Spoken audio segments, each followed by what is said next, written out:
Welcome, listeners, to Time for an Awakening. Again, welcome to the program this evening with your host, Brother Elliot, Brother Reggie. Drop us an email at timeforanawakening@gmail.com. That's timeforanawakening@gmail.com. This evening, we're joined by a special guest. Professor Michelle Alexander will be joining us to talk about her new book, The New Jim Crow, Incarceration in the Age of Colorblindness. Welcome back to Time for an Awakening. And before we open up with our guest, I kind of want to set the stage for what our guest is talking about this evening. I think it's important for us to not only hear her, understand her, and also buy the book. But in 1865, during the presidency of Andrew Johnson, after the assassination of Lincoln, a shadow government was formed, and a legal system was adopted by the United States, and it was called Black Codes, or Jim Crow laws. And they were adopted in both northern and southern states.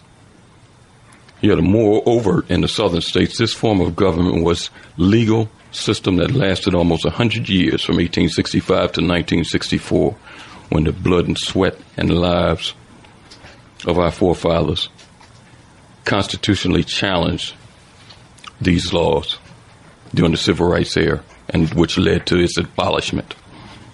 Our guest asserts, and I agree, that a new form of Jim Crow sanctioned codes have been put in place. And we're in conversation about it this evening with our guest, Professor Michelle Alexander, the new book, The New Jim Crow, Mass Incarceration in the Age of Colorblindness. Our guest is a longtime civil rights advocate and litigator. Professor Alexander was a 2005 Soros Justice Fellow.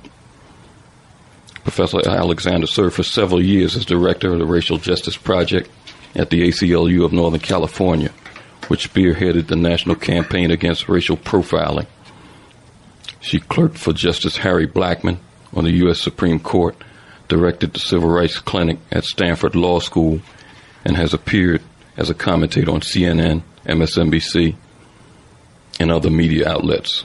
She is currently a professor at Ohio State University Morris College of Law. Welcome to our program, Professor Michelle Alexander. Thank you so much for having me on your show. How are you today? I'm doing all right. How about you? I'm doing great. We want to open up and talk about the book, Professor Alexander, but before we do that, talk about what made you write this book. It's an interesting work. I think everyone should have it, especially our community should really have this book in their libraries. But talk about what led you to write this book. Well, I was inspired to write the book by my experiences directing the Racial Justice Project at the ACLU when I was working on issues of racial profiling and law enforcement, police brutality, drug law enforcement, and communities of color. And I had a series of experiences that caused me to have what I now consider an awakening to the reality of how our criminal justice system operates in poor communities of color. And I had one incident in particular that really jolted me and, began that process. And it involved a young African-American man who was probably no more than 19 years old, who walked into my office. It was a day when I was conducting a series of interviews, many, many interviews of victims of racial profiling. We were considering filing a lawsuit against the Oakland Police Department and possibly others for racial profiling. And so we were interviewing dozens of people who had, just tragic cases of racial profiling and police brutality. He walked in my office with a stack of papers that had detailed notes, extremely detailed notes of a series of stops he had experienced in his neighborhood over about a 9-month period of time. He had times, places, dates, witnesses, names of officers. It was the kind of documentation that you don't usually get. And he was well-spoken, smart, sharp. I was thrilled. I thought, yes, you're the perfect plaintiff. You're the perfect named plaintiff in a suit to challenge Oakland's discriminatory policies. And as we began talking, I got more and more subsided because he had his stories down and clear. Then he said something made me think he had a criminal record. And I said, wait, did you say you have a felony? And he said, yeah, I do. I have a drug felony. And I said, oh, I'm so sorry. We're not going to be able to use you as a plaintiff. And I just started apologizing about how we couldn't possibly use him as a named plaintiff. He had a criminal record because, law enforcement would argue they should be targeting folks like him. They should be stopping and searching folks like him. And the media would have a field day. We can't use you. I'm so sorry. And he becomes furious, and he starts telling me about how he was set up, and drugs were planted on him, and he and his friend were beat up by those officers, and, that he didn't do it, and in fact, now that he has this felony, he can't get a job, he's living with his grandmother, can't even get food stamps, can't find housing, and I just kept saying, I'm sorry, I can't do any, I can't represent you. He becomes furious, snatches these papers out of my hand, starts shredding them, ripping them up, marches out of my office. A few months later, I'm doing a public access television show in his neighborhood, airing live because we were organizing a big demonstration at the state's capitol. And as soon as the show ends, he comes bursting in, holding this dirty potted plant, and thrusts it into my arms and just says, I'm here to apologize. He was emotional, practically on the verge of tears, saying, I'm still living at my grandma's house. I couldn't afford to get you flowers. I still don't have a job, but I got these off my grandma's porch. I just want to give them to you to say I'm sorry. Sorry for how I treated you. I see you're trying to do the right thing and work for our people out here. And then he turned around and ran out. Well, several months after that, I opened the newspaper, and front page, the Oakland Riders police scandal has broke. And it's describing how this gang of officers in his neighborhood were planting drugs on folks, beating suspects up, and who's named as one of the ringleaders and the worst officers was the officer he identified as having planted drugs on him and beat him up and his friend. And I remember I just had this aha moment when the light bulb went on, and I realized at that moment that I had truly stopped listening to him the minute he told me he was a felon, and that in so many ways I was no better than the police, treating him as though he was unworthy of being heard and discriminating against him. Simply because he told me he was a felon. And I started asking myself hard questions about why is it we haven't been able to find anybody in his neighborhood who hadn't yet been branded a felon. How is it possible that the police could have gotten to all the young black men in his neighborhood yet? And that began a process of awakening where I started asking myself hard questions about what I was doing as a civil rights lawyer, but also I started challenging many of the assumptions I had about how the criminal justice system operates. And I came to realize that so many of the things I thought I knew about the criminal justice system and how it works were just false, were sheer myths. And that was the beginning of my awakening to the fact that our criminal justice system today functions primarily not as a system of crime control, but a system of racial control. And that the laws and policies and practices that are in place today are designed to keep people of color, particularly African Americans, locked into a permanent second-class status for life. Professor Alexander, we see that the media has always been used to demonize black folks to a great degree. Before the advent of TV and radio, posters and leaflets showing negative images of our people was used. In 1915, the movie Birth of a Nation caused massive numbers of our people to be lynched nationwide, culminating in 1919 with the Red Summer, where black folks were attacked and lynched in major cities all across the country. Talk about how the media, in your estimation, has been used to foster this new form of Jim Crow. Yes, well, the media has had an enormous role to play in creating this new system of mass incarceration. No other country in the world incarcerates such a large percentage of its population. Our rates of incarceration have quintupled over the last 30 years, not doubled or tripled, but quintupled.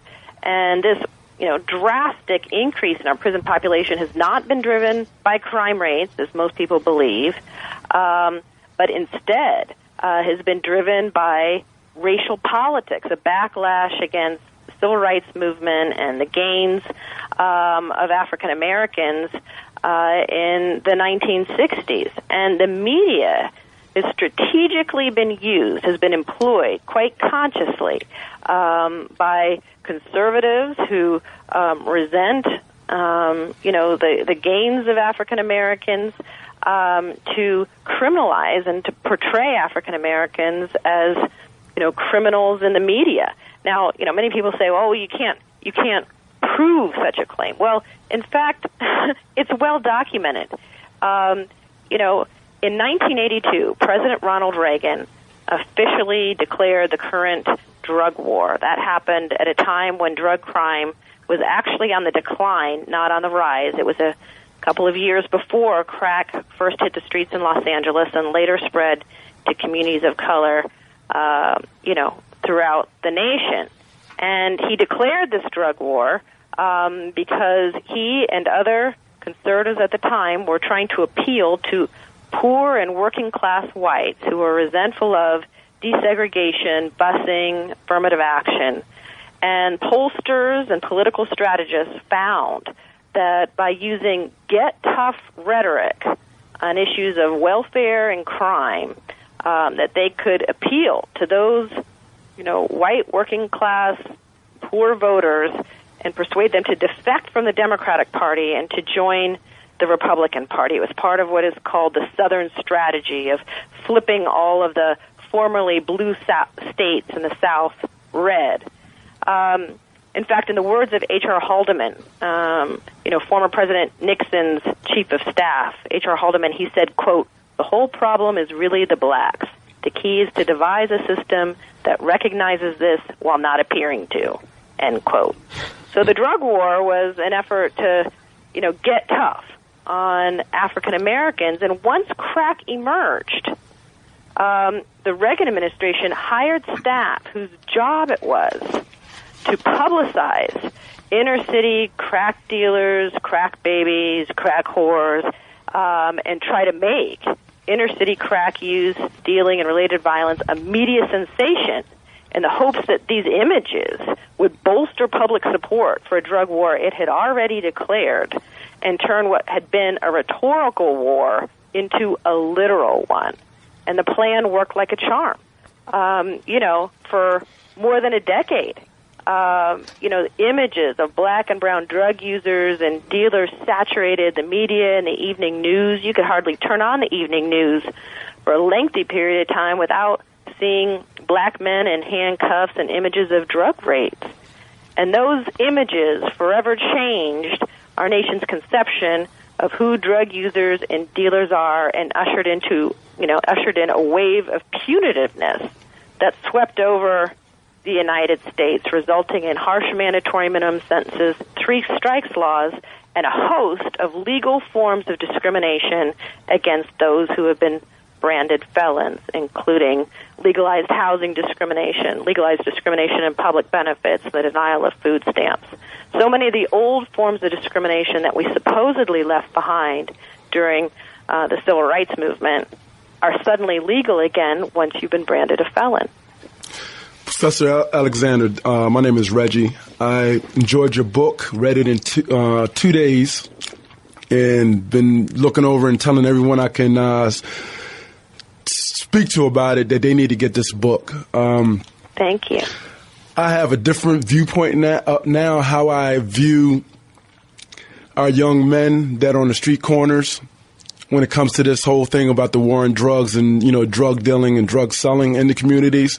Mm-hmm. What I wanted to ask you, can you explain to the listener audience and define your terminology when you say the racial caste system and try to tie that in with, we have a new president, President Obama, and I know a lot of people think everything is fine and dandy because we have a black president, but can you kind of tie in the racial caste system and how that works hand in hand with President Obama being elected as a president also. Yes. Well, with the election of Barack Obama now, of course, it's widely believed that we finally triumphed over race, that we've entered into this era of, so-called post-racialism. But the reality is very different.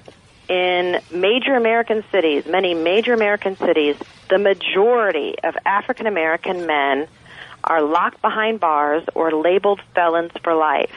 And once labeled felons, once you're labeled a felon, you're trapped in a permanent second-class status in which you may be denied the right to vote, automatically excluded from juries, legally discriminated against in employment, housing, access to education, and public benefits, much like, grandparents or great-grandparents may have been discriminated against who lived under an explicit system of racial control.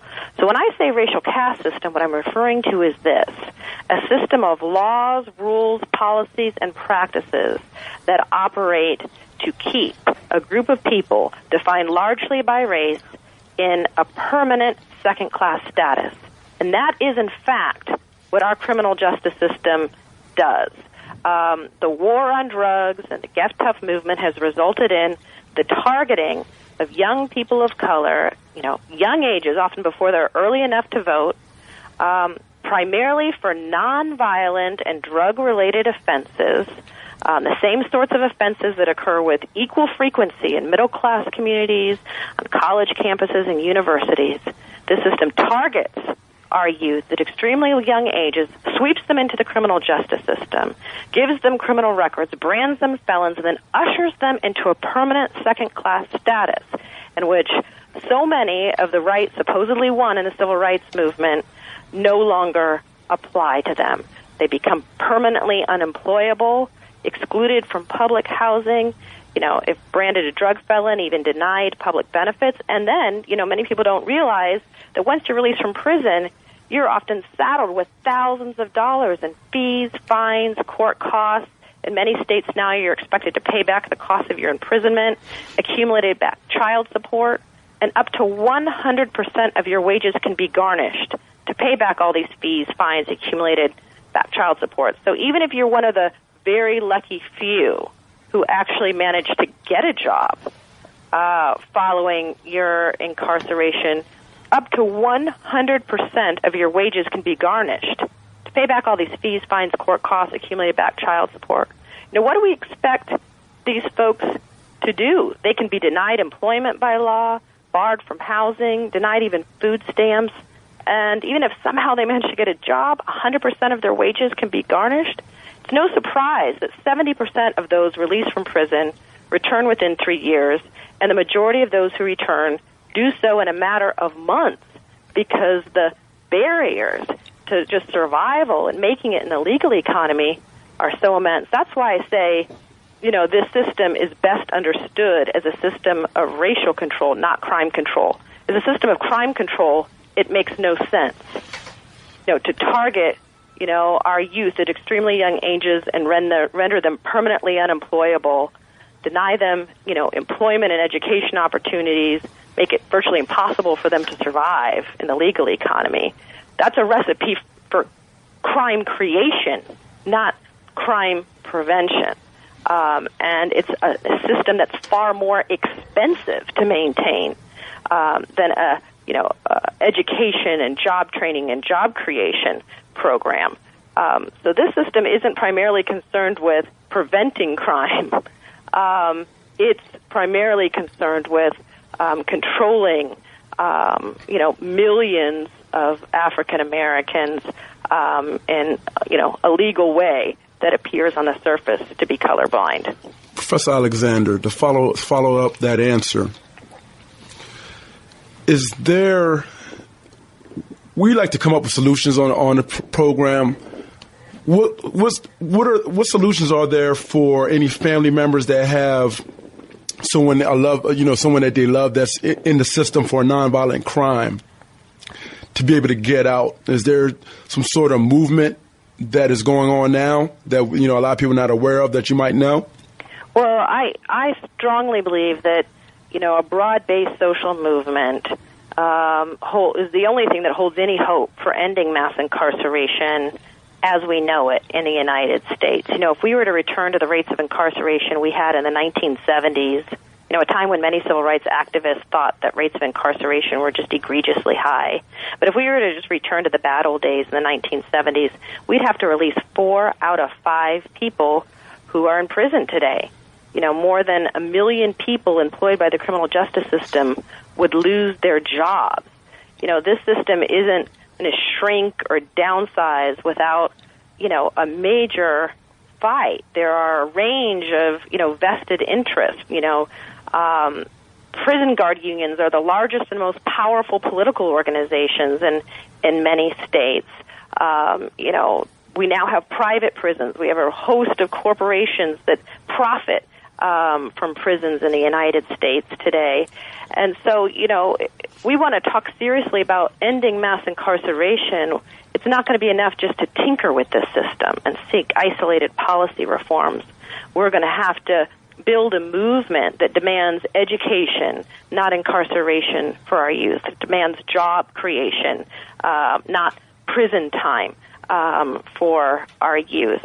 For those people who have family members who are, you know, currently behind bars, you know, I encourage you, or those who have recently been released from prison or have felony records and are struggling to survive on the outside, I encourage you to join groups like All of Us or None, which is a national group of formerly incarcerated people who are organizing for their civil and human rights, and actually have won some impressive victories, banning the box on employment applications, asking if you've ever been convicted of a felony. They've won that in a number of states now, you know, virtually, you know, everywhere in the United States except where those victories have been won. You know, if you apply for a job, you have to check that box on the employment application asking if you've ever been convicted of a felony. It doesn't matter how minor your crime may have been. It doesn't matter if it happened last week or 30 years ago. For the rest of your life, you're required by law to check that box. And there are groups that are doing movement building work, you know, across the country, and I think it's important for people to recognize they have the power to organize those kinds of groups in their own community if they don't exist. And I would hope that our churches play a much larger role in providing support for families who have people behind bars, loved ones behind bars, and provide support for those returning from prison. We desperately need our faith communities to be providing support and solace for folks who are caught up in the system, but also to serve as vehicles for organizing to end this system of mass incarceration. Well, I would have to say that a lot of the churches would have to pick up your book because they would have to take out and remove a lot of their opinions about the young black men and you know, black women that are caught up in the system. Yeah, they would have to change their scope and their viewpoints of how they look, and you know, stop being so judgmental. That you know, looking at it that they deserve to be where they are based on what they're doing, but not knowing that the system is based and planned for them to fail. Yeah. My last question before we go to break: we have more black or African Americans in positions of power in the United States of America dealing with legislation. What is your thoughts? Do our African American leaders, do they have anything to do with these laws? You know, are they in the back room when these laws are being written up? Yes. Well, you know, one of the reasons I wrote this book was because I was so dismayed at the failure of, you know, African American political leaders as well as many civil rights organizations to view the mass incarceration of, you know, poor folks of color as, you know, a major priority. You know, unfortunately, there's been a terrible silence, and there have been many, you know, African American politicians who've gone along fearing that they will be branded as soft on crime if they stand up and speak out against the drug war, or oppose harsh mandatory minimum sentences. And there's so much fear of being, portrayed as soft on crime that many have gone along.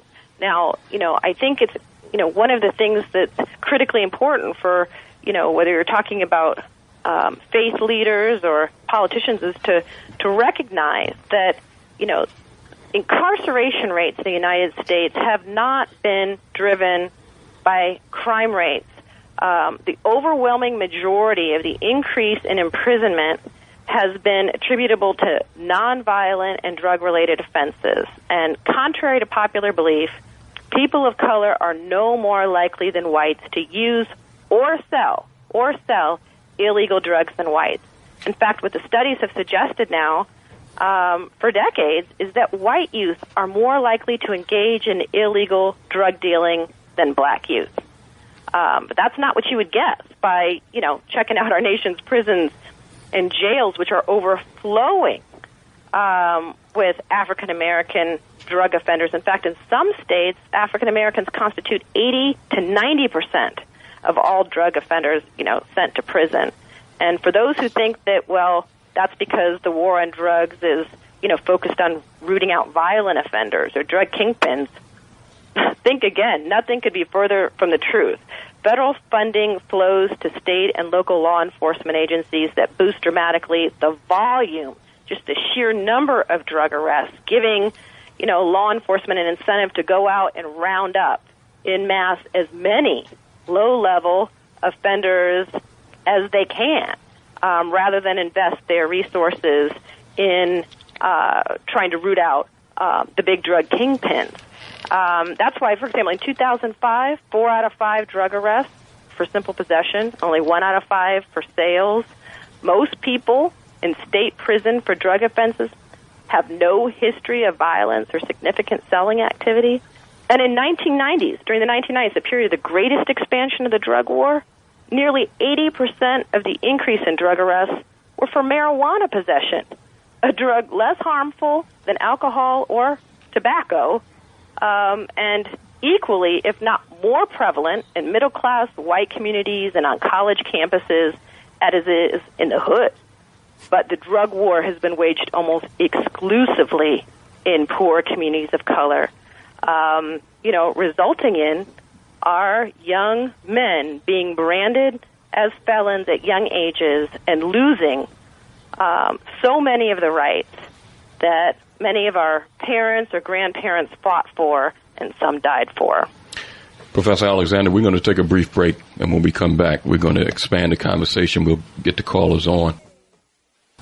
Welcome back to Time for an Awakening. And we're joined again by our guest, Professor Michelle Alexander. The book, The New Jim Crow, Mass Incarceration in the Age of Colorblindness. Let's go to the phones. Brother Robert in West Philly. Brother Robert? Peace to you, my brother. How are you, sir? Fine, thanks for creating peace to the listener. Young lady, I appreciated what you had to say this evening, and I like the clarity. You're right on point. I've had some experience working in these institutions for youth development center in Cornwall Heights, youth study center, and I was an area youth worker. That's back in the day when it was gang war and stuff. I worked the streets of West Philadelphia when from North Philly with the gangs. So I can appreciate what you're saying. I wrote an article for Leon Williams Journal on the history of the penitentiary in this country. It started right here in Philadelphia, second to Walnut, first prison, right here in Philadelphia. Very interesting concept of this prison started by these Quakers and whatnot. This thing got out of hand now. It's just a cash cow. They're just making money off locking us up, and they went after the men, and now they're going after the young women. We're in serious, serious trouble, and we're not paying attention. I hope the book circulates, and what you had to say tonight gets out for our people to get a little better clarity on what's going on and what's happening to us in this city. Reggie, you made a comment about people doing anything about it. Well, I thought you knew, brother. Shirley Kitchen has this bill called Second Chance that she's trying to push through the Pennsylvania legislature up there. Brother Rob, I know about that. I'll just ask the guests on her end, does she know any big organizations? Yeah. Well, Reggie, when you ask that, other people didn't know that. Okay. They might think we're not doing nothing. That's what I'm trying to say, brother. That we are trying to do something. We're trying to start a movement, as the sister suggested. because so many of our people just rotting in jail. Nonviolent crime, 25, 30 years for carrying weed or having dope. Just crazy. And they're making money off it. I wrote that article how a young, uneducated white male with a high school diploma, and I say uneducated, he ain't learned a damn thing he's put off at school, can go on as a corrections officer at $30,000, $35,000 a year job and annually make $90,000 a year. Easy, with overtime. Because there's so many of our people locked up. It's just awesome the way they got it hooked up. All these little burgs upstate Pennsylvania, Minersville and all the places where the coal mines and long clothes are lobbying hard for prisons so they can build prisons, build gas stations, build hotels and all them restaurants and everything, creating jobs, economics in their community at our expense. So it's just a sad, sad commentary. I like what she had to say, and I really appreciate it. You guys, I was going to mention the meet, but I'll send you guys something next week to put that on the right track with, Yeah, Brother Rob, make sure you just let people know about the book. The book is very informative. It breaks down a lot of stuff that you're talking about, so if you could push that out, it'll be appreciated. I'll do what I can. If you give me a flyer or something, I can put up on my webpage, and I can disseminate that to me. I have no problem with that. And Reggie, when I mentioned Leon Williams' journal, the sister probably know what I'm talking about, but I know she could get in touch with it due to the fact that you're big money bucks. You can sell that couple copies. You understand what I'm saying? Reggie Potter a little. I thank you guys for the time, and sister, you keep up the good work. I really appreciate what you had to say. Thank you. Thank you very much. Peace. Let's go to Jeff in Camden. Jeff? Hey, Brother Elliot. Hey, Joe. This is Brother Joe. How are you, sir? I'm doing fine. How you doing, Brother Reggie? Good. How you doing, Joe? I'm doing fine. How you doing, Professor Alexander? I'm well. How are you? I'm doing pretty well. Hey, do you mind me asking, Brother, are you African-American, Professor Alexander? Not that it matters, because if you was Caucasian, you speaking the trouble, you're just curious, that's all. But your book is right on point. And like Brother Rob, I'm going to definitely get a copy of the book myself from the Black Bookstore over here in Camden, New Jersey, where I work at.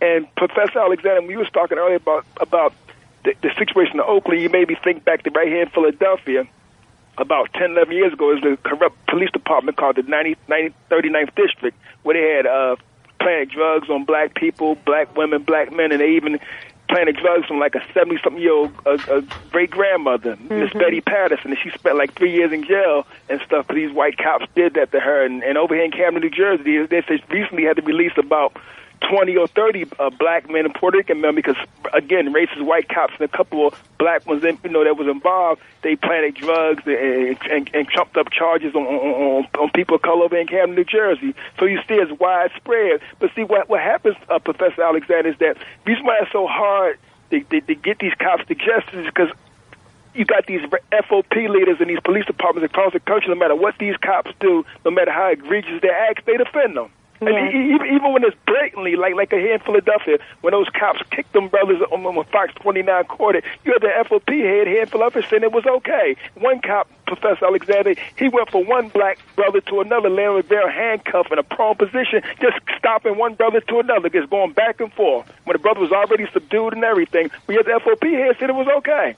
That was part of it. So when you get that kind of mindset, and that's why, when I heard people call this station and they make ignorant statements like, well, we need to stop looking for white folks to all white folks to like us. I mean, it's not about white folks liking us or disliking us. It's about bringing the truth out and doing what we have to do as a people and make you say, I'm disappointed in black leadership too, because they haven't stepped up to the plate the way they're supposed to and help legislate and fight hard to make sure these laws not enacted, number one, and number two, to take a stand against these racist police officers in this country. And like you said about the media, I close these last couple points, Professor Alexander and Reggie Elliott. Several years ago, Minister Farrakhan said it back in '84 when Reverend Jackson ran for president. He says white folks' racism, and this is very a clear point. He said white folks' racism is manifested through their news media. And that is, to me, is a clear, concise statement that you can find because they demonize black people on a regular basis.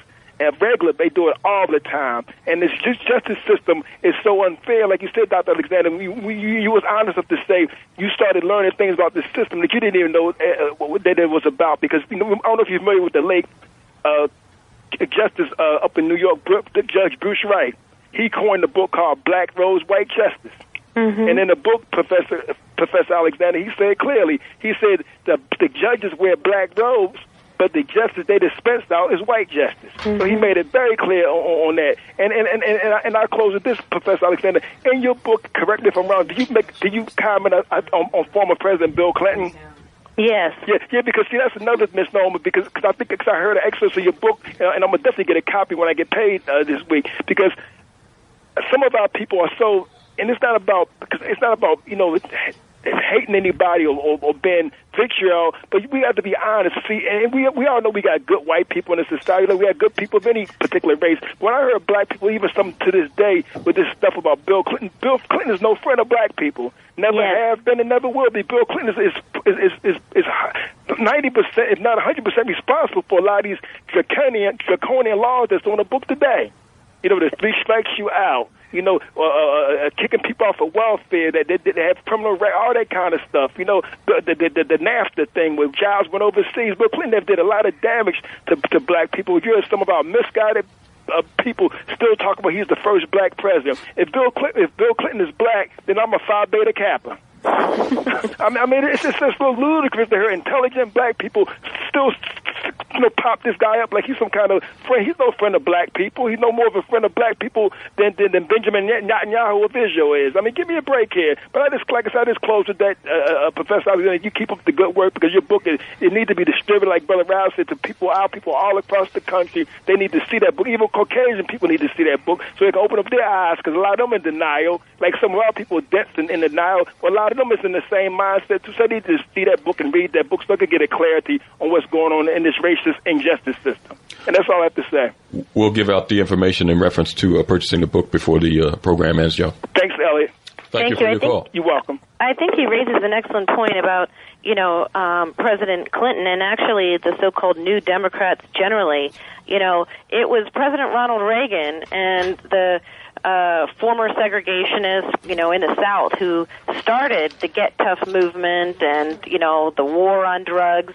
But President Bill Clinton expanded the drug war, ratcheted up beyond their wildest dreams. In fact, the greatest expansion of black incarceration in the United States occurred under, Bill Clinton, not under Ronald Reagan. And it was, as he pointed out, during President Bill Clinton's administration that, people who had been convicted of drug felonies were denied even food stamps for the rest of their life.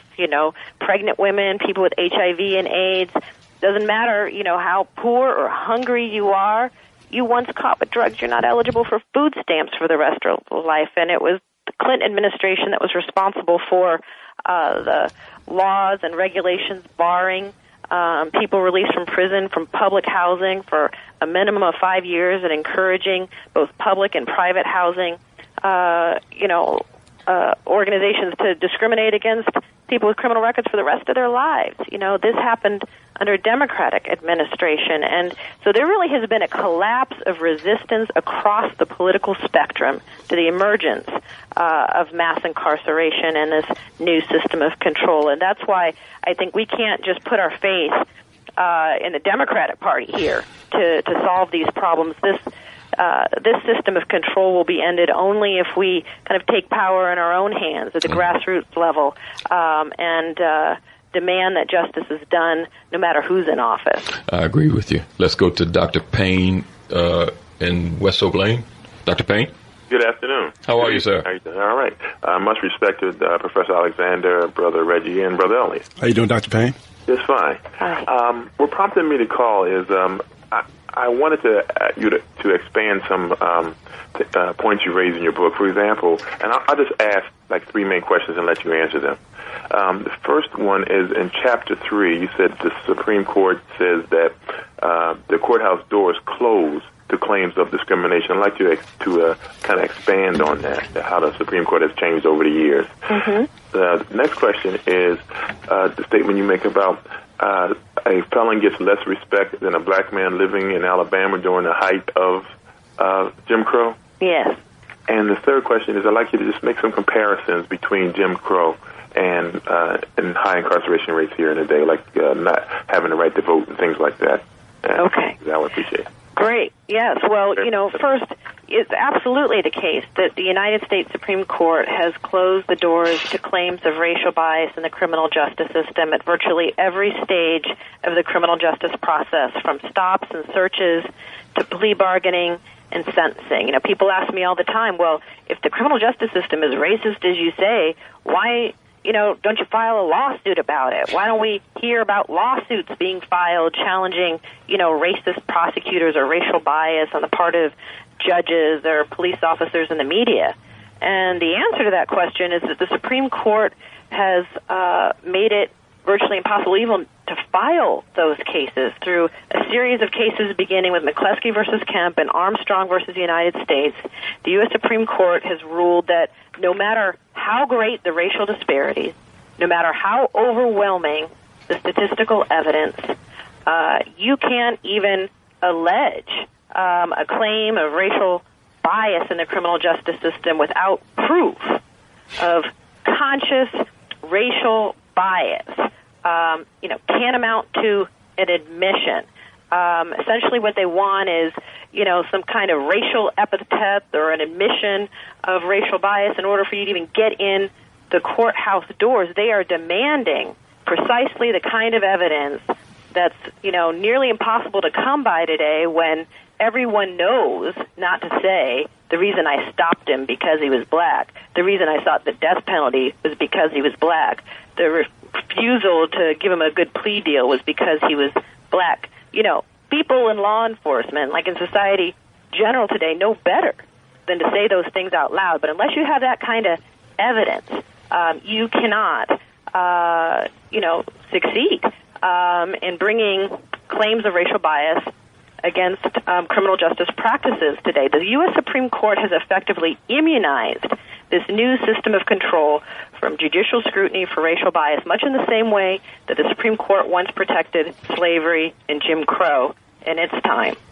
Now, why do I say that felons get less respect than a black man living in Alabama at the height of Jim Crow? Well, a big part of it is that felons are demonized in our media and by white society, but, we've turned on our own. Once you're branded a felon, it's very likely that your own community will turn against you. The stigma and shame associated with criminality is intense. Even in communities hard hit by mass incarceration, communities like Washington, D.C., there was a study done in Washington, D.C. of neighborhoods where nearly every house or every other, apartment had somebody, who was either behind bars, a family member who was behind bars, who had recently been released from prison. Neighborhoods where you think that imprisonment would just be so normal, everybody would be talking about it, about their own criminal history, et cetera. No. Even in the neighborhoods hardest hit by mass incarceration, the stigma was so intense that they weren't able to find a single person who had fully come out to their... Are you talking about the Georgetown study?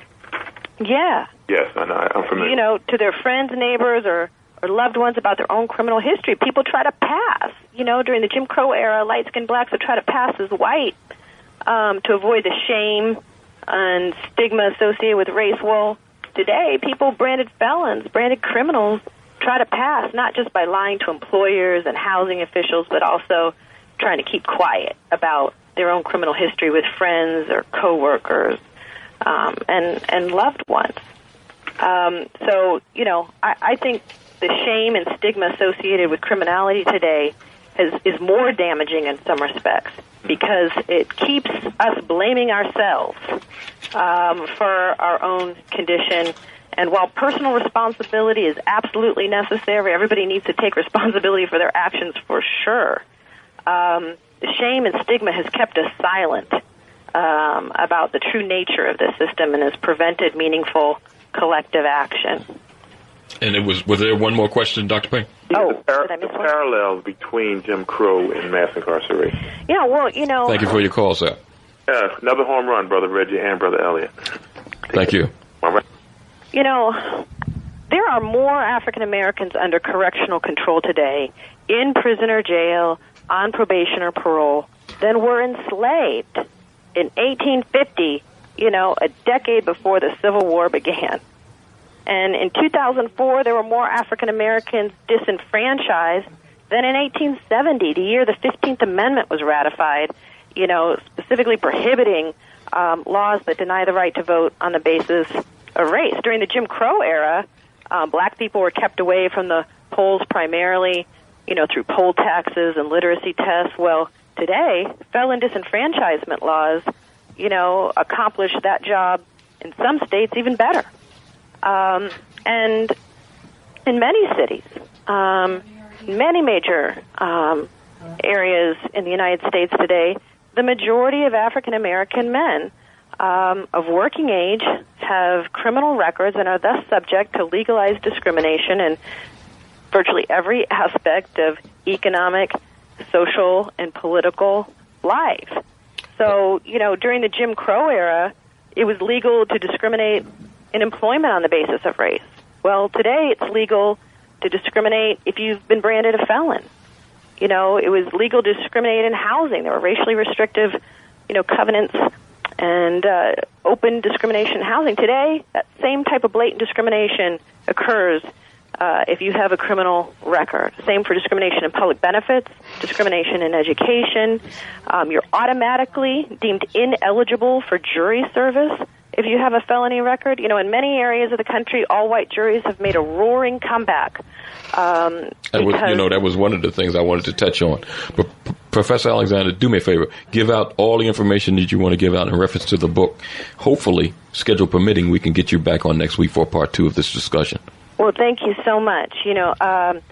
If you're interested in learning more about the book, my website, go to my website, which is www.newjimcrow.com. That's newjimcrow.com. It has more information about the book. You can buy it and learn more about my work and my research. Hopefully, schedule permitting, we can get you back. So we had a lot of people on hold. I'm sorry that we couldn't get you on. Hopefully, we'll have Professor Alexander back next week for part 2 of this discussion. And I want to thank you for sharing with us this evening.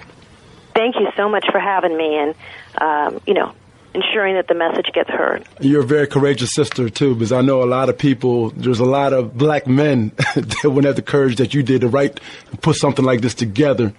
And knowing that, they're going to have the spotlight on them, so we appreciate you. Well, thank you. There were a lot of people saying this before I did. I just took the time to write the book.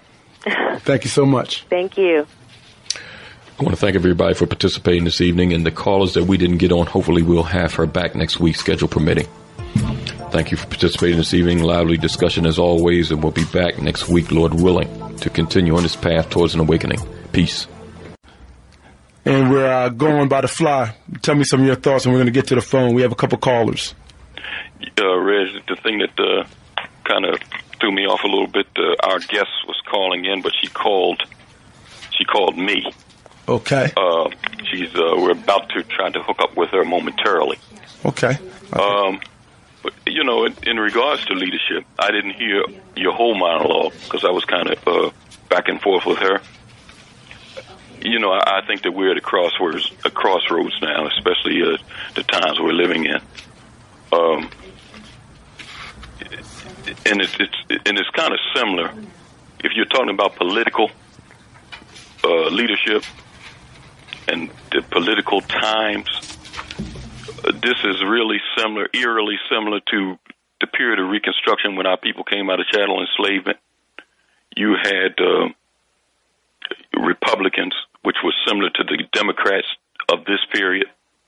And then you had Democrats that were eerily similar to the Republicans of this period. You had groups that formed, just like groups is forming now, calling themselves the teatbaggers, or you had groups that formed on the other side of the quote-unquote Republican Party that blacks favored, that was what they consider now blue dog Democrats. And then our people was eerily in the middle, trying to fight for their own salvation. It's similar now to what we're dealing with. Our people looking just for political leadership to try to guide us through this minefield. I think that we might be mistaken. We really need to look to ourselves, grassroots organizations, and other willing people that want to get down and get their hands dirty to try to come up with solutions for our people, because we can do it. I mean, we've always been a great people and a resilient people, and it's time for all of us to really get involved and step to the plate. Elliot, what I'm going to do, I'm going to go to the phone. I have 3 calls. I got Brother Rob, Brother Khalil, and Brother Sai, and then we're going to get Michelle Alexander on the phone, on the line. Okay. We can't have both you guys at the same time remotely, so I just want to take the calls. Brother Rob. Oh, peace be on you, brothers. How y'all feel? How you doing, Brother Rob? Fine, thanks to credit, and peace be on this on this. I just want to announce the meeting, man. We have the Saturday, the 31st of July, at Shelton Green at 1 o'clock. Joseph P. Coleman Library. You didn't hear me announce it, Brother Rob? No, man. I was doing something else on the phone, but anyway, you announced it. Okay, I'll let fly with it. Listen, man, I appreciate it. Listen, this thing about leadership and all this other stuff. These Negroes that are pointed at the top of us, man, are nothing but henchmen for the slave master. That's all. What leadership? Start them at the White House and bring it right on down. What leadership? What are they leading? And where they're leading us to? It's a joke. Well, Brother Rob, I know that, and I know that you're a proponent of this. No one basically will fight better for you than you fighting for yourself. And I think that's a motto or moniker that a lot of our people need to start taking in very deeply and start doing some things for themselves.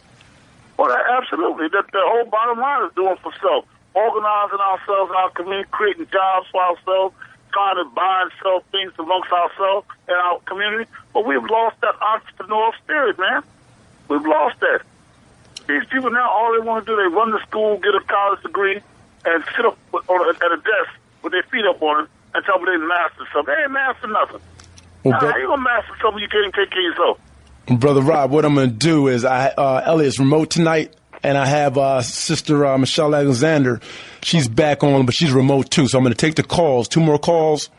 Okay. And then I'm going to let her come on with some more information. Thanks for the call, Brother Rob. All right, brother. Okay. Brother Khalil.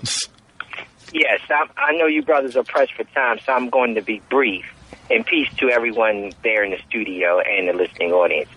But when we talk about leadership, we have to develop an analysis of the conditions that we live in. And with that analysis, we have to develop a value system and philosophy and some goals that we're moving to. Because we can't talk about leadership if we don't know where we're going. Where are you leading me to, as Brother Rob said? So I just want us to start looking at the objective conditions that we live in, the subjective conditions that are in our minds, and then what are our goals? What are we trying to accomplish? And then start moving in a concrete way. That does not necessarily mean that if we're talking about nationhood, we may not start off with a nationalist agenda because our people are not there, but each step that we take are designed to build a consciousness so that the people would accept the goal. But we have to develop a group of people with a certain mindset and determination that will study the conditions, prepare goals of which they think will lead to our survival, and then move the people forward, and that is proper leadership. I would have to agree with you, Brother Khalil. Okay, peace, you brothers, and thank you for all your good work.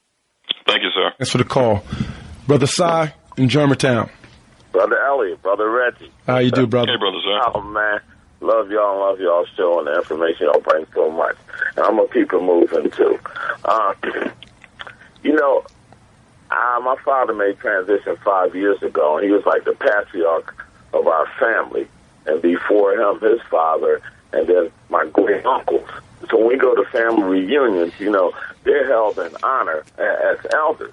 But somehow, with the Europeanization and the European Christian background of my family, I have not been able to be acknowledged in that role. We have a family meeting, sit down over here, not at the head of the table. I was like, we're Africans. Get out of here with that stuff. They're coming along slowly. But, any leaders that we did have, like a Martin or a Malcolm or other leaders like Nkrumah or Mao or Gandhi, they get rid of.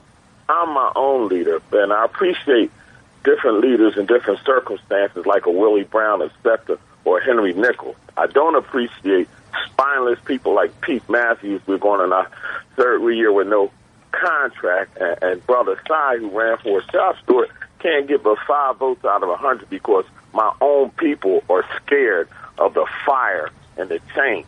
You know, they are so happy being slaves, like Harriet Tubman said. I could have freed more of us if they only, knew that there were slaves. So my elder or my leader is the principles of Ma'at. My leadership is the principles that my father stood up. So I don't look for a reverend, an imam, or the Buddhist community I used to be to. You know who the number one person is in the black Buddhist community called the FBI? Is a homosexual.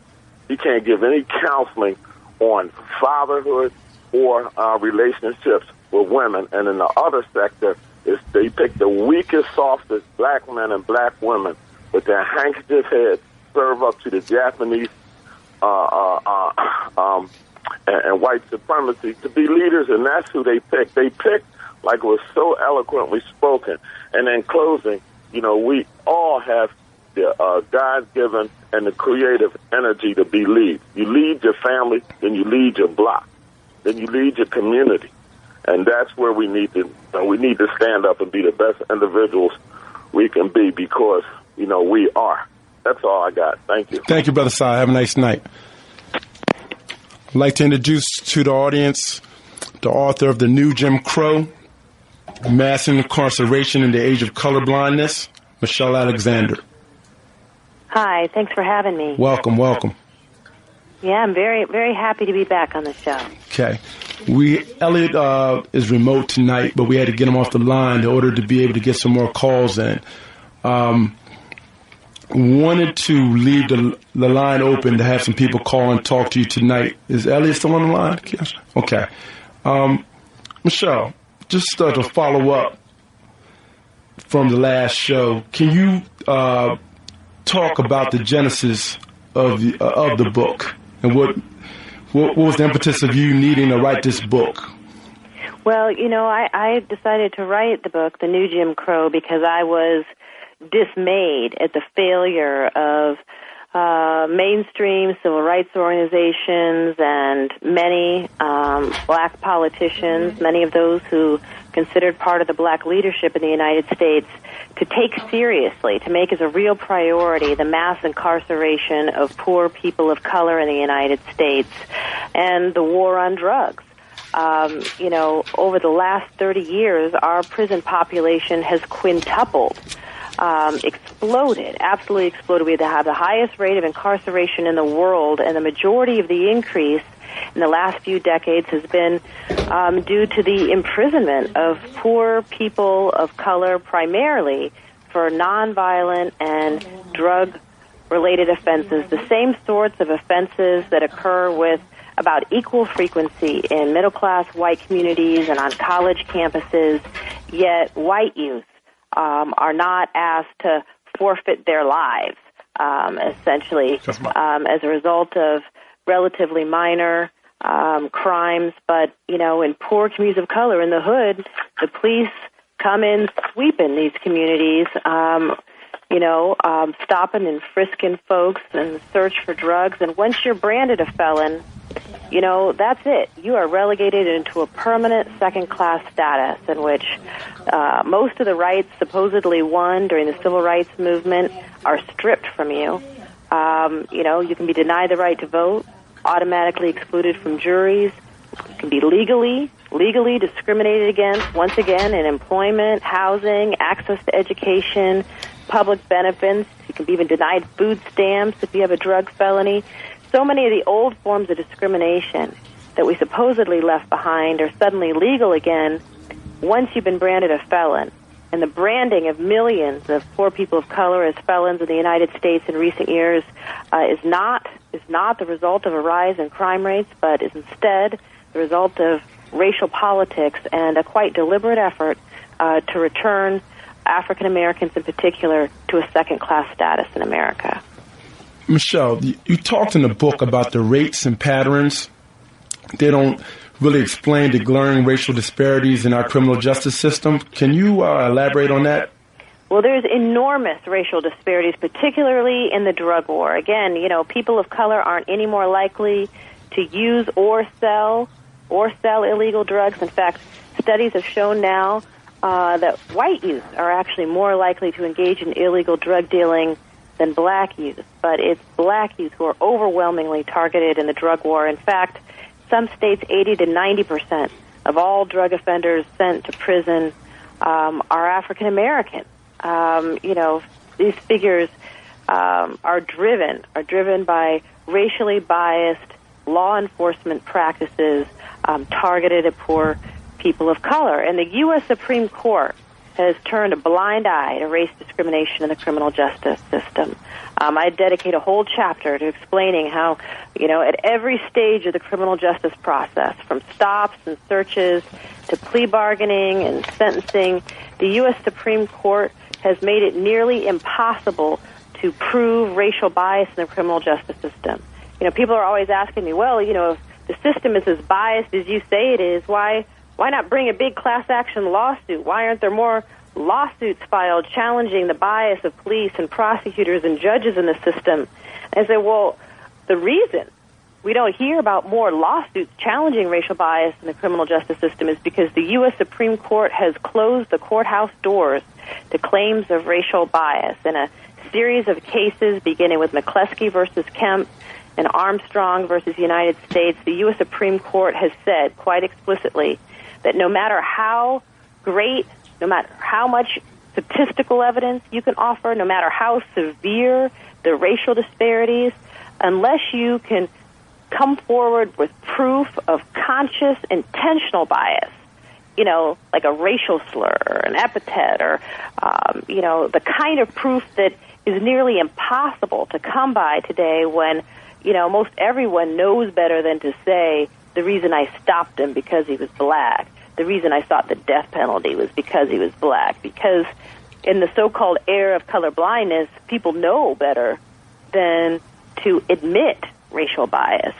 No matter how overwhelming the proof of racial disparities and racial discrimination might be, without that smoking gun of conscious, intentional bias, you can't even get into the courthouse doors, which is why these extraordinary disparities and stops and searches and plea bargains and all of that, these severe racial disparities have been allowed to exist unchecked. The U.S. Supreme Court has essentially immunized this new system of racial control from judicial scrutiny for racial bias, much in the same way that slavery and Jim Crow were once protected by the U.S. Supreme Court as well. Michelle, on page 104, talk about the study of measurements and implicit and explicit biasness. For example, people who might state that they have black relatives, black friends, black colleagues, they don't have any racial biases toward black people. When they take a study, within a study, there's tests that show that they still hold negative attitudes and stereotypes against blacks. Can you elaborate on that study? That's exactly right. The racial politics that gave rise to mass incarceration, that gave rise to this new system of racial control were, deliberate. There was a deliberate effort to exploit racial biases and racial anxieties. But many of the people in the criminal justice system, many of the police, many of the prosecutors firmly believe they are unbiased and, would swear up and down that they harbor no racial bias, that they have black friends, that, that they are out to fight crime and certainly not out to harm African Americans. But as those studies indicate, even those who firmly believe in their heart of hearts that they harbor no racial bias, often do when tested, when tests are done of unconscious beliefs, subconscious racial beliefs. And, a number of the studies show that in simulated studies people will shoot a black suspect in a video game much more quickly than a white suspect. That the trigger response and shooting blacks is much quicker than whites. And a whole range of studies that have been done to measure unconscious bias have shown that even those who firmly believe they harbor no bias, including African Americans who believe they harbor no bias, actually do have unconscious racial stereotypes that govern their actions.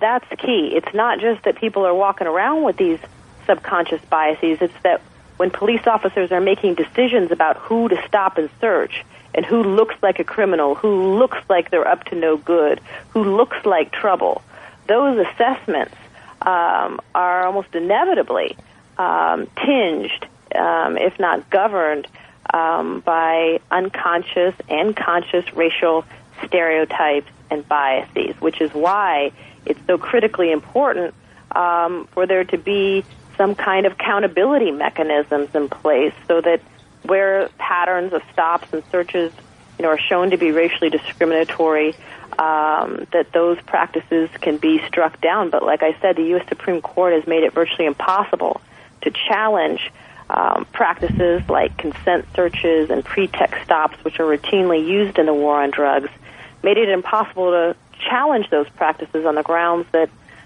they're racially discriminatory, meaning that police have essentially been granted license to discriminate in the war on drugs because there is no meaningful check on the exercise of their discretion. Now, what you just stated, is that information well known that basically police departments and a lot of things we've been seeing in the news, even though it's been playing out differently within the last couple of years, that they actually have a free will, a free license to basically do what they want when it comes to just war on drugs? Well, this is the deal. The Constitution on its face guarantees equal treatment under the law, but that guarantee means nothing if it's unenforceable.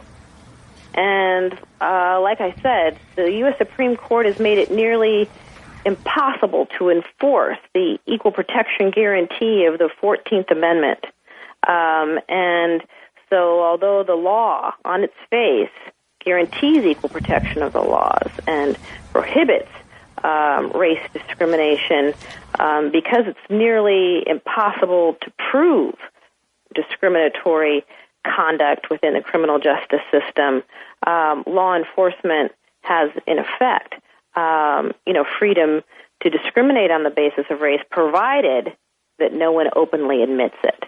And like I said, in the current era, law enforcement officials, prosecutors, judges, as well as ordinary folk, know better than to say the reason I stopped him, the reason I treated him that way was because he was black. And so long as the U.S. Supreme Court makes it impossible to challenge racial bias in the absence of that kind of conscious, explicit bias, that kind of admission, race discrimination in the criminal justice system will be allowed to fester for a very, very long time. Okay, Michelle, what we're going to do, we're going to take a brief break, and then when we come back, I'm going to open the phones up. We have 3 to 4 calls. Holders, please hold the line until after the break, and we'll get your calls in. Thank you. Elliot. Professor Alexander? Did you say so? Yes, hi. Yes, this is Elliot. Professor Alexander, I just want you, last week we had a gentleman call and raise the issue of what you just talked about. But I want the listening audience to understand the gravity of what you stated earlier to Brother Reggie. As a professor of law, I know that you can appreciate the work that Charles Hamilton Houston and Thurgood Marshall, along with his protege, Robert Lee Carter, did as architects of dismantling the first system of Jim Crow. So, to assert, and which I agree, that this system of Jim Crow is almost virtually hard to challenge it's really mind-boggling, because in order for this to happen, it had to be a concerted effort and almost a conspiracy of the highest orders to make this system Teflon or bulletproof, so to speak. Mm-hmm. Can you expand on that? Am I off track, or help me with that? Well, I think members of the U.S. Supreme Court were well aware of the effects of their decisions in McCleskey versus Kemp and Armstrong versus United States, and they knew well, in fact, they acknowledged in their opinion that it would be very difficult, if not impossible, for claims of race discrimination to be brought in the absence of something akin to an admission. And so, I would say that, yeah, there has been a deliberate effort to make the criminal justice system nearly immune from challenge for racial bias. And, of course, civil rights lawyers during the Jim Crow era faced a similar challenge. Plessy versus Ferguson announced the separate but equal doctrine, which essentially immunized the Jim Crow system from challenge for racial bias. My own belief is that the most important thing that can be done today to challenge this new system is not in the courtroom, but is in our own communities. Okay.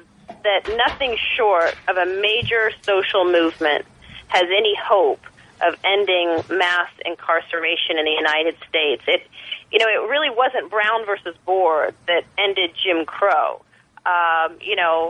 10 years after Brown versus Board was decided, schools were as segregated in the South as they were before Brown versus Board. It was the mass movement that arose to challenge the Jim Crow system that ultimately brought Jim Crow to its knees. And given the sheer size, scale, scope of this new system and how deeply entrenched it has become in our political, economic, and social structure, I think nothing short of a major social movement has any hope of ending mass incarceration. I mean, if we were to just return to the rates of incarceration we had in the 1970s, a time when many civil rights activists thought that rates of incarceration were egregiously high, but if we were to just return to those days, we would have to release 4 out of 5 people who are in prison today. More than 1 million people employed by the criminal justice system would lose their jobs. Prisons, most new prisons have been built in rural areas. Prisons in many of these communities now serve as the economic base of many of these communities. Those prisons would close. People would be out of work. This system isn't going down without a major fight. And mere tinkering with the system by kind of offering this policy reform here or there isn't going to do it. If we are going to end mass incarceration as we know it, it is going to take a major social movement. Reg, let's see if the callers. I know there's plenty of them out there want to get on. Okay, Timothy in South Philly. Yes. How are you, Professor? Hello? Yes, how are you, Professor? Can you hear me? Oh, I'm good, yes. That's good. I like exactly what you're saying. Some years back, I would say like in the year like 1986, 1987, we had an incident here with a group of men. I don't know. I was not there. I'll say allegedly. There was the media in which blew these men up as the JBM, the Junior Black Mafia. Now, the word black was always coined in the newspaper by a columnist who would always follow the stories of these gentlemen who were accused of selling drugs in the neighborhoods, and they were allegedly supposed to be African American men. And the mere fact that they were black, and the mere fact that they had guns, of course, and the mere fact that they were allegedly supposed to have drugs, committing genocide in the community, was a way that the white structure could polarize these African black men with guns, okay, to help to destroy, to put them inside of incarcerated jails. So we could look at them and say, oh, man, these are black people. But we didn't look at it like our people that are doing bad things. We were looking at, oh, these are black people. We must get rid of these people. So what you're saying is exactly right. But our problem was the media that was polarizing and blowing this whole situation up. At the same time, now don't get me wrong, selling drugs in any community is bad. But the mere fact that you coin this, it gives a different position on what the time period. You talked about the Clinton years and how drugs were poured in our community in order to commit genocide on our own people with guns. Now, wait a minute. I'm not excusing folks from doing that. We know that's taboo. But the mere fact that you talk about it the way you do, it gives a different spin on what is going on in our communities, because we're losing our communities. We're losing our homes. We're losing our families. And gentrification is taking place in the best parts of the cities of the United States of America where black people are. Thank you so much for the call, Timothy. Please call again. Sure. Brother Hannibal, West Philadelphia. Yes, good evening. Good evening. Yes, I have two concise questions for Professor Alexander. Several years ago, Jesse Jackson talked about if he's walking down the block and saw black men, his heart rate would go up. He would start feeling a little uncomfortable. Can you distinguish what he's experiencing and what white people experience with their preconceived ideas of us? That's my first question, if you understand it. Yes. Secondly, I want to know, Shirley Sherrod, her assessment of the problem was that it wasn't racism. I guess she was disagreeing with you. That is about the haves and the have-nots. Those are my two concise questions, and I'll hang up and listen to the answer, okay? Thanks for the call, Brother Hannibal. Bye-bye. Well, a couple of things. You know, our ideas of kind of who the criminals are and what they're capable of and all of that have been powerfully influenced. They've been, constructed really by the media, which is not to say that violent crime isn't a reality in, inner city communities. It is. There's no doubt. It's serious, and for anyone who lives there, you're living in a situation that is violating your basic human rights. The United Nations has recognized that every person has a basic human right to live in security, to live in a safe, secure neighborhood, and shouldn't have to live their lives in fear. And so the fact that we have communities in our country where that is not true reflects, our lack of respect for the basic human rights of people who live there. But the association of blackness with crime, the idea that, anytime you see a young black kid with saggy pants, that maybe you should, cross the street or, grab your purse. Those unconscious reactions and conscious stereotypes have been constructed and influenced by the media. And in fact, in the book, I talk about how, much of what we see in the media is the result of calculated political efforts. Even the news, what we see in the news is often the result of a political campaign or strategy that's taken place behind the scenes. For example, the drug scare, the crack epidemic that happened in the mid-1980s, all of the media images that we had of crack babies, crack whores, crack dealers, that was the result of a media campaign launched by the Reagan administration. The Reagan administration actually hired staff whose job it was to feed to the media stories of crack babies and crack dealers and crack-related violence in inner-city communities in the hopes of saturating television news with these images in order to build support for a drug war that they had declared before crack ever even hit the street. So, the media imagery that we, ingest as a nation has often, been created precisely for the kinds of political aims that mass incarceration was created to serve.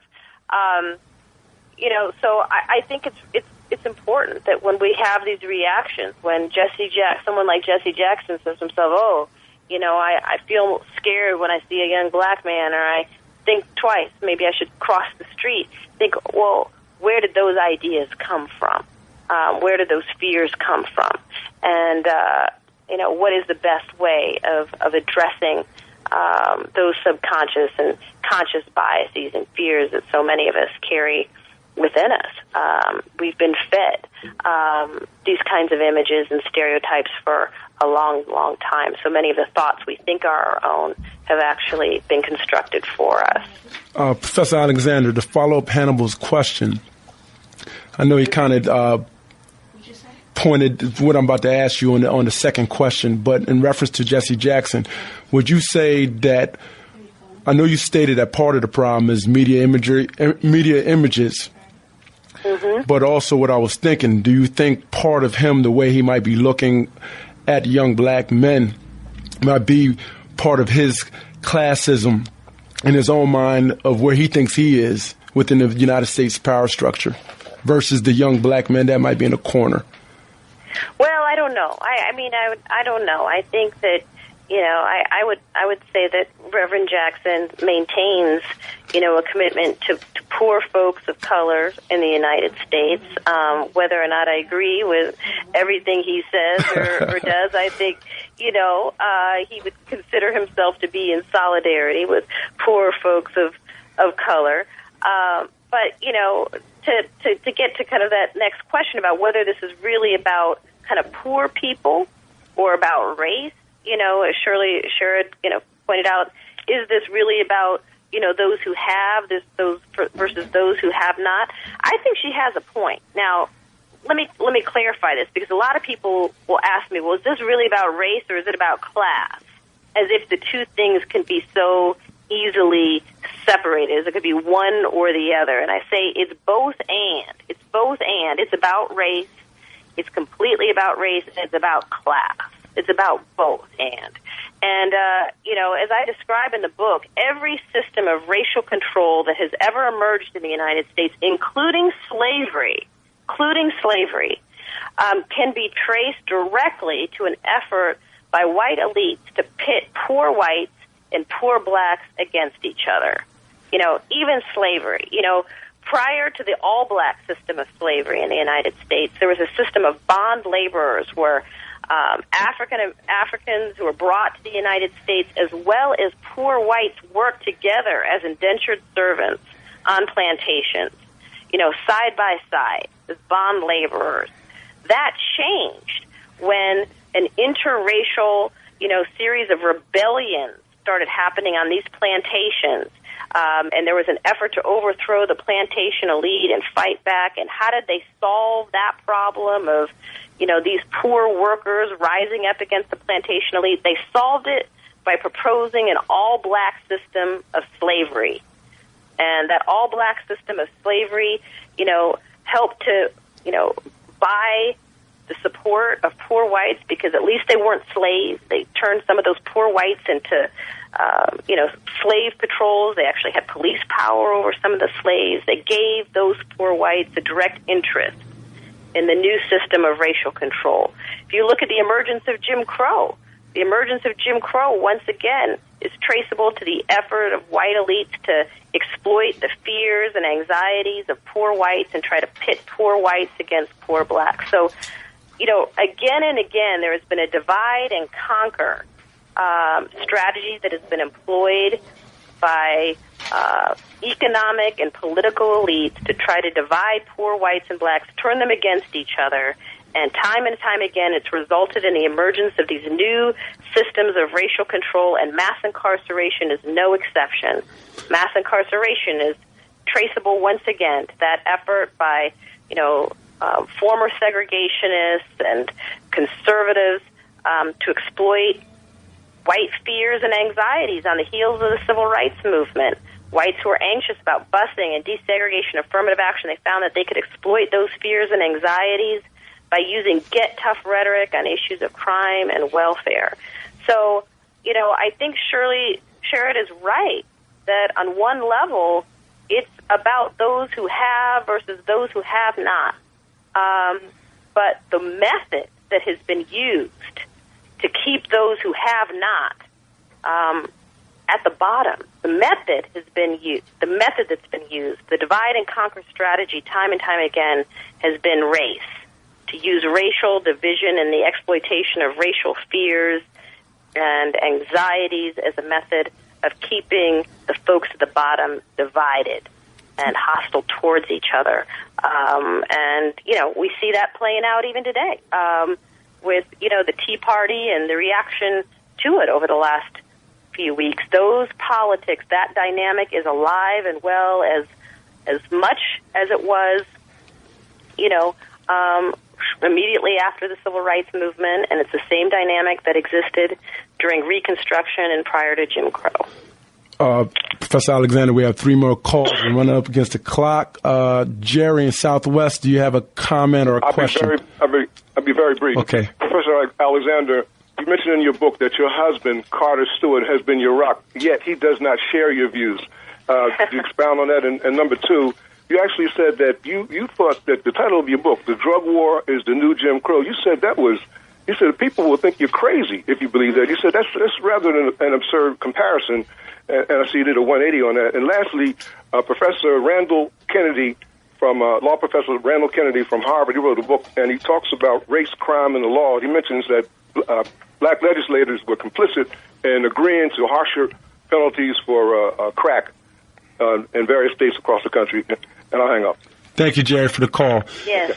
I'll let you answer one of those questions. We have 2 more people on the line. You go ahead, Professor Alexander.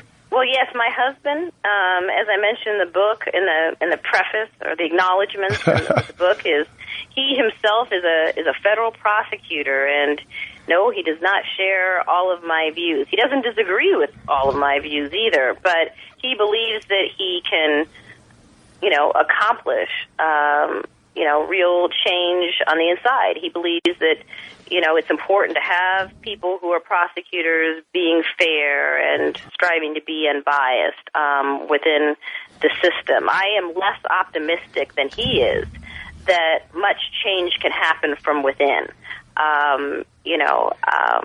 But unless he's trying to blow it up from within. Yeah, well, what I tell him is, why would you want to be, a kinder, gentler slave driver when you could be building the Underground Railroad, or working for abolition? Why use your skills and talents in that way? Although, he believes it is important to have folks who are fair and unbiased in those positions, and, it's hard to argue with that.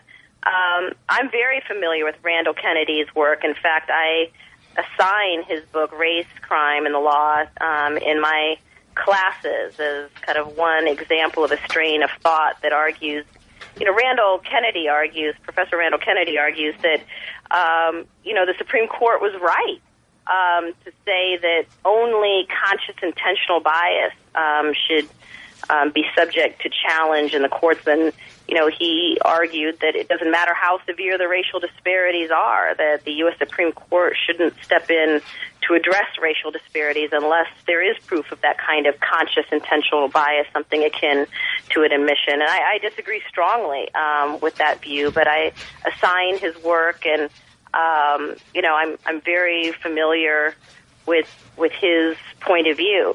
I discuss in the 5th chapter of my book at some length the fact that many African Americans, including black legislators, have been complicit with this new system of control for a number of reasons. And I say, use the word complicit intentionally. I don't believe it's fair to say that African Americans support mass incarceration as a group, but many have been complicit with it, including black legislators. During the peak of the crack scare in the United States, many black legislators, not all, in fact, they were a minority, but some went along with, the 100 to 1 disparity in sentencing between crack and powder cocaine in the, federal system, and supported harsh mandatory minimums. And I argue this is a form of complicity, not support. And many politicians believe that there are few choices available to them when it comes to dealing with the problem of crime in poor communities of color. After all, when poor folks ask for good schools, they don't get them. When they ask for job training or, economic investment, in their communities. They don't get it, but when they ask for more police, more prisons, there's a good chance of getting it. And, you know, so when there appears to be a serious wave of crime, many black legislators feel that they have little choice but to ask for those harsh punitive sanctions. I think it's critically important that we in our communities organize in such a way that we amass the kind of political power and strength that make other alternatives to the problems plaguing our communities, you know, a realistic option. Yeah, Professor Alexander, I want to thank you for rejoining us for part 2 this evening on the program. And well, thank you so much for having me. I really appreciate it. I hope everybody goes to Amazon, to the bookstores, and pick up this new book, The New Jim Crow, Mass Incarceration in the Age of Colorblindness. Again, thank you for being on our program this evening. Well, thank you. Take good care. Thank you, Professor Alexander. Thank you. And I want to thank the listening audience for participating this evening in the program. Interesting discussion as always. And we'll be back next week, Lord willing, to continue on this path towards an awakening.